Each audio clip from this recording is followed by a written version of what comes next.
So today I am going to talk about a bit of a controversial subject that I'm sure people are going to contest and be angry about that I would even make this video. Hasn't anyone made this video already? Why are you beating a dead horse? But I want to talk about the specific reasons why rock music, in terms of the way we think about it, not attitude-wise, but sort of the traditional, literal way we think about it, you know, guitar, bass, drums, keyboard, lead singer, or whatever, why that has declined into possible complete irrelevance and why I really don't think it will ever return. Reason number one, refusal to innovate. I mean, this is the key thing that I feel like really needs to be said over and over again. Refusal to innovate. I think back 20 years ago to the times of like the Strokes, the Hives, the White Stripes, that era. What was so pivotal about those bands? It was that they were reactionaries. Not pro-actionaries, there was nothing new happening there, but total reactionaries, even to 90s rock, which was already a reaction to something else, and a sort of throwback in a way to like the 70s. There has been almost zero innovation, I think, either studio-wise or musically-wise in rock music, like something truly new, since the late 70s. I'm thinking since the Police. And that is a huge problem. I mean, a music genre cannot continue unless there is fresh lifeblood. And why is this? Well, because rock music, just like anything else in existence, whether it's another style of music or an institution or whatever, became traditionalist. People thought of a rock band, the main thing they thought was a lead singer, a guitar player, a drummer, and a bunch of cliche VH1 behind the music antics. And I mean, when something becomes that entrenched, I mean, it does die. And there's also been, for whatever reasons of insecurity, purity tests, or whatever, a refusal like it did in the 60s and 70s to incorporate new technology. I'm thinking specifically the 808 drum machine. That you can pick anything, but let's just go with that. The 808 drum machine, it's been a force in music for 30 years at this point. I mean, if we go back to the 90s Miami bass movement, I mean, it's been a huge force forever. I mean, Usher, yeah, when I was a kid, you know, as I got deeper into music history, that was an 808. I mean, it's been a huge force. Has any rock band incorporated it seriously? Zero. Not a one. Not a one has explored what you can do with that, let alone all the other incredible production and innovative synth and sonic and computer things that have happened over the last 20 years.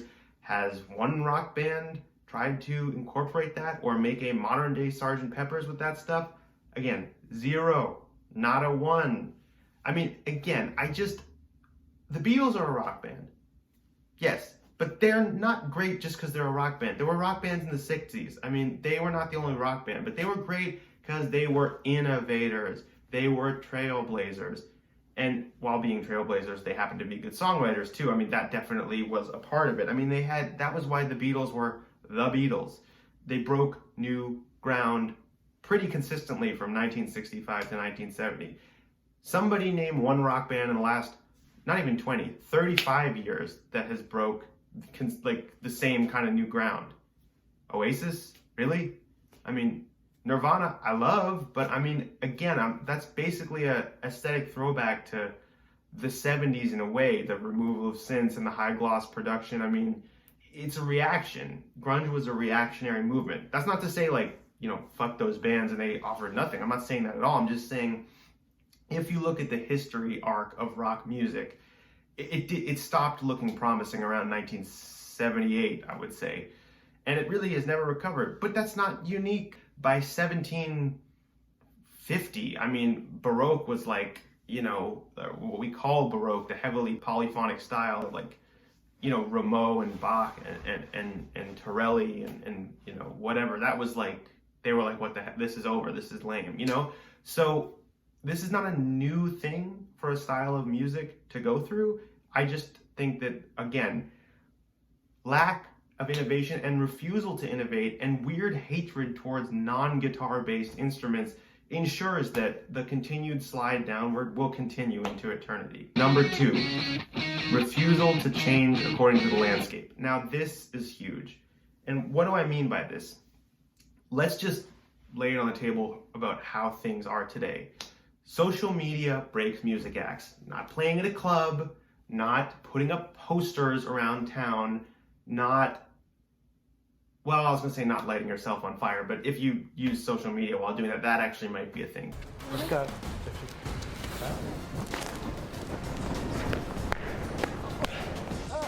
But, you know, the traditional ways rock bands get noticed, and sort of the thing that's inside of rock music's own internal lore about slugging it out at the club and playing in, you know, shitty places for two people, that's not the way people are discovered today. It's just not. There is no band, nowhere. I worked in the music industry very, very, very briefly, but let me tell you, there is no band nowhere in no shitty club that is going to just get seen by some A&R guy like it's, you know, Motley Crue the Dirt or whatever, and be like, wow, those young'uns can really play. Let's sign them up. That doesn't happen anymore. It just doesn't. The way music acts are broken, typically, and again, typically, is through some kind of internet presence that grows and grows and grows to the point of, maybe we would call it, hits the singularity point, and just the momentum is continuous for a while.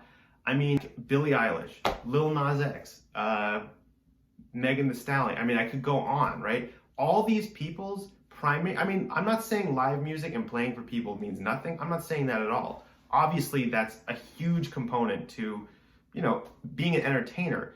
But could, like, let's say Megan Thee Stallion. Could Megan Thee Stallion have gotten where she is with a pretty terrible internet presence but a great live show? Hell no. Hell no. Nothing's impossible if you know the right people. I'm sure anything's possible. But I would say hell no 99 out of 100 times. You need an internet presence. Now, why am I going on this rant about contemporary artists from, like, and it's not just pop stars. If you look at like Arca or Sophie or some of the hyper pop stuff that's super underground, I mean, that without the internet, I don't know that that becomes the cultural force that it does, right? So all this to say is that rock bands generally, and I've worked with rock bands, I've observed rock bands, still have this weird mindset of, okay, we're gonna go to the studio, whatever that means, record an EP, then we're gonna play the clubs, and it's like, bro, no, like that is just not how you get, you know, well known. You know, that's not where you should be focusing your energies. But again, when something becomes traditional and conservative even or whatever, there's this own internal mythology that keeps self-perpetuating of how you do things.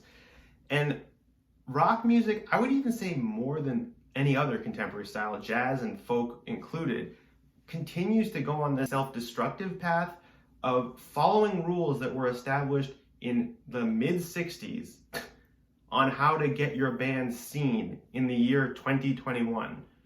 I mean, if rock bands refuse to use social media effectively, don't know how, don't care, and as long as that continues, coupled with the lack of innovation, that will it will continue to slide even further than it already has, which is quite substantial.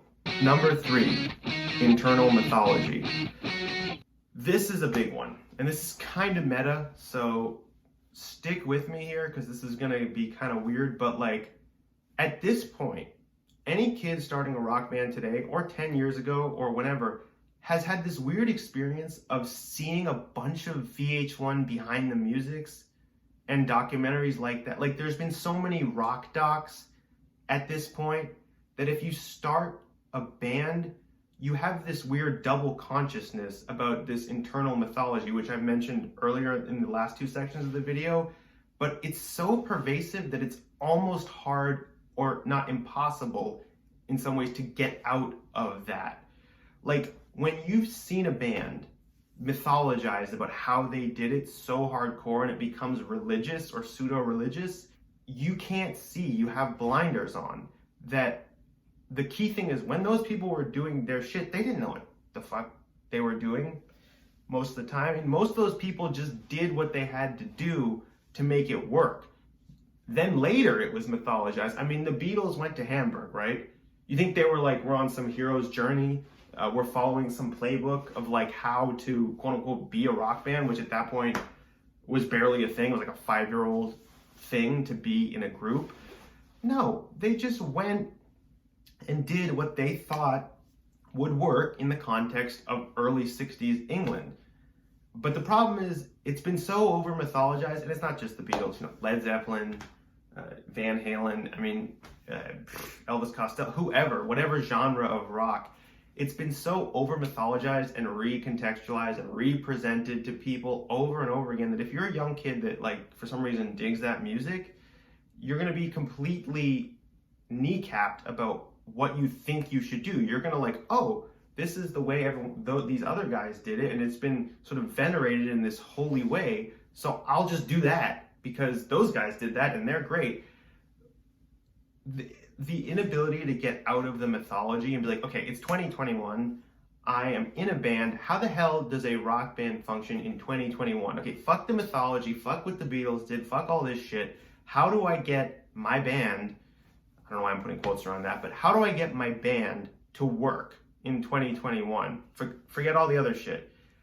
People, it's just been so codified that it's unlikely that it can get out of this death spiral of self-realization. Anything's possible. Perhaps some band will come along and do that, but I don't think it's likely at this point. So those are my 3 reasons basically why rock music is dead, super dead, likely to be dead for all eternity at this point. The last point I want to make, though, is that the energy that propelled quote-unquote rock music is something that's basically existed forever. So people I know, other musicians who are not even rock, but just band-based musicians, get very depressed about this, but it's like, you don't get it. It's never over. The spirit is always there. You look at Beethoven, Mozart, you look at Wagner, you look at all these guys who were total rebels, right? And just broke the rules at every turn. That energy is basically always within some portion of the human psyche. You just have to tap into it with whatever the zeitgeist of your time is. And you're pretty much, down to go. That's what I try to do anyways. But I would just say, if you're a rock kid, don't despair. Just listen to more music. Be more open-minded. Fuck the mythology. Blaze your own path. Stop trying to reblaze the paths of the Beatles and the Stones. They already did it. It was great. It was cool. A lot of interesting things happened, but the key word is happened. They already happened. So learn from those things, take the cool shit, take the mindset, and forge your own path. If you're serious about bringing back rock music, whatever the hell that means, because there's a lot of artists today that I would consider very within that, I don't want to call it the rock spirit, but the spirit of trailblazing that very much exists. Listen to those people and try to recontextualize it. So yeah, that's my thoughts on why rock music is dead. Subscribe, give me a like, please leave a comment. Am I wrong? Is rock music alive? Am I more out of touch than I possibly thought? Yeah, I'd love to know what you guys think, and please subscribe, and I'll see you next time.